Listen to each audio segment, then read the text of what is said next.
And it's my pleasure to welcome first Charlie Mertz from Wesco Annister. Charlie, thank you for joining us. Ben, good to be here. Proud to be a sponsor of the event today. Thank you very much indeed for doing so. Can you give us a quick, just tell us a little bit about your role at Wesco Annister? Yeah, sure. I'll probably just start by saying Wesco Annister, we're a supply chain logistics expert distribution company, truly global. And I run the AV practice for the UK and Europe. Fantastic. We're an overlay over the entire business, but our mantra is we build, connect, power, and protect the world. And a good mantra it is indeed. Indeed. So what's the current landscape with regard to the AV broadcast convergence trend, and how is that informing Wesco Annister's roadmap and strategy? Well, it's interesting. Broadcast is something that we've kind of fallen into naturally. So we've seen the convergence of AV and IT over the past 5 to 10 years, really ramp up pace.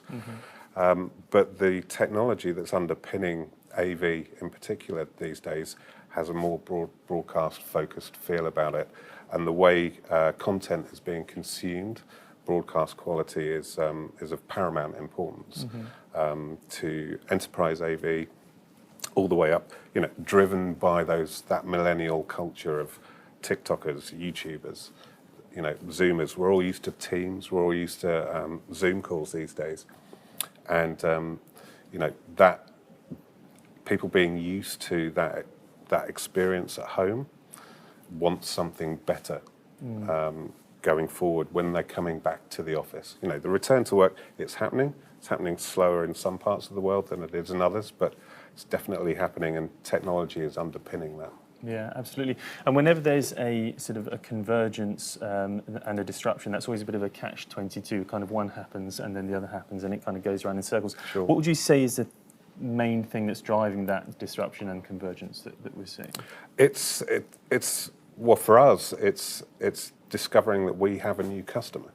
So within the AV IT world, traditionally AV was always done by, there was an AV team, right? And it was always an afterthought. I've heard that quite a lot this morning, right? Now it's come into the IT world. The customer is the CIO.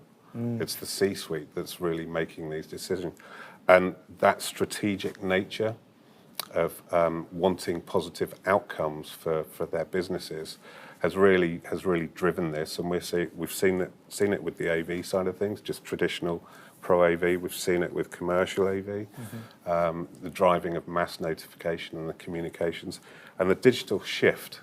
Essentially, is the way we like to call it, the digital shift from traditional ways of communicating to everything is an IP endpoint, and that's what we do. Yeah, fantastic. In terms of other things that you do as well, data centers are obviously a big part of that too. For those who aren't that familiar, what are the main sort of functions of data centers? I mean, is it primarily about the storage and the distribution, or are there other things as well? Primarily, yeah. It's all about it's servers storing ones and zeros, right?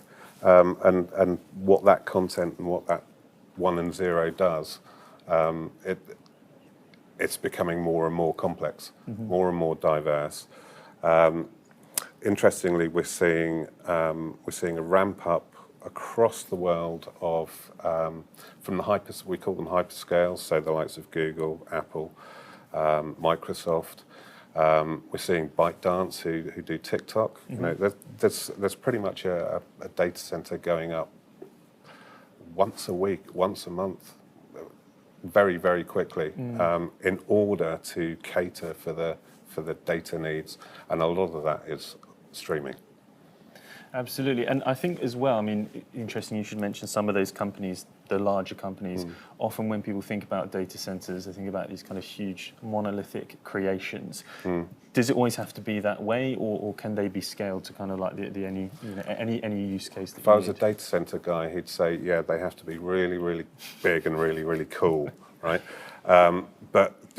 And believe me, there are some really, really cool ones. But again, listening to some of the guys here and some of the information, as I started out in broadcast doing video on demand 25 years ago, and I looked after essentially a server room where we had a rack of what were then state-of-the-art N-Cube servers, right, and BT Lightstream playout devices, and it's changed completely.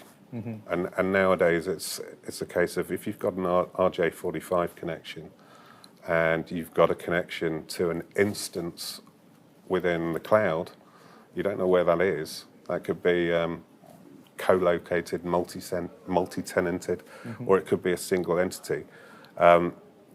It's bandwidth at the end of the day, and the data center providing that bandwidth backed up by sapping power from the national grid. So, in turn, obviously, we've spoken a lot about the disruption, convergence, and the change in the industry. What are the sort of like the next 2 or 3 years looking like for Wesco Annex in terms of the roadmap, and is that having a lot of effect on it? Oh, absolutely. I mean, within Wesco Annex's global AV position, we have 3 initiatives. First one is that return to work piece, and really helping companies expand how they use technology, not just in a meeting room environment, but the guys talking about the virtual effects studios. That's a big deal for business coming up with those hyperscale customers. Their internal communications, external communications. I mean, Wesco Annex, we actually use Production House in the States for our internal town halls, and that's all VR based. So that's going to become more and more prevalent, more important to us. Another initiative we're focusing on command and control, and again that breaks out into the broadcast world. And thirdly, it's broadcast itself. Yeah. So you'll see later on when I'm on stage a case study we did with Disney over in Manhattan, a project called Project Galaxy, and everything that we do working with the partners, technology underpins it, and we make sure that that technology gets where it needs to be, on time and on budget. Good stuff.